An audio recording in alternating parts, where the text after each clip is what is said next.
देख रहे हैं एक्टिव न्यूज महल। बने रहे हमारे साथ।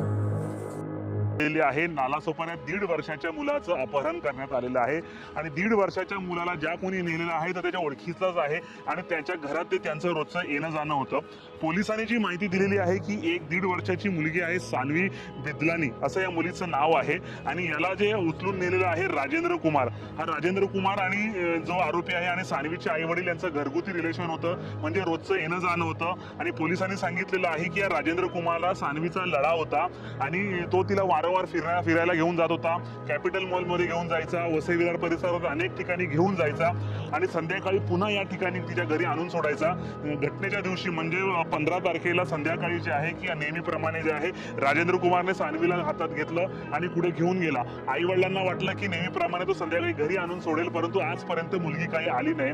याची दृश्य काहीशी सीसीटीव्ही मध्ये सापडलेली आहेत आणि हाच त्या आरोपीचा चेहरा आहे। याचा चेहरा नीट पहा आणि पोलिसांनी आवाहन केलेलं आहे की याचा जर तुम्ही कुठे पाहिलं तर आम्हाला संपर्क करा की जेणेकरून आम्ही त्याच्यापर्यंत पोहोचू।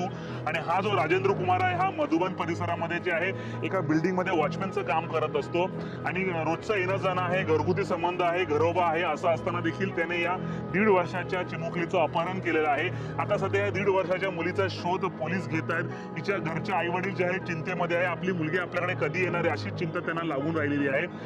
तर त्यामुळे तुमच्या घरामध्ये जर अशी काही लहान मुलं असतील तर त्यांच्याशी विशेष काळजी घ्या।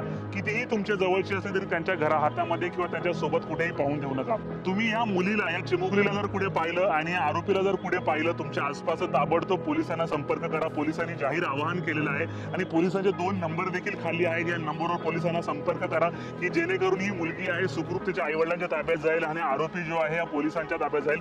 पोलिसांनी या प्रकरणामध्ये अपहरणाचा गुन्हा नोंदवलेला आहे। आरोपीचा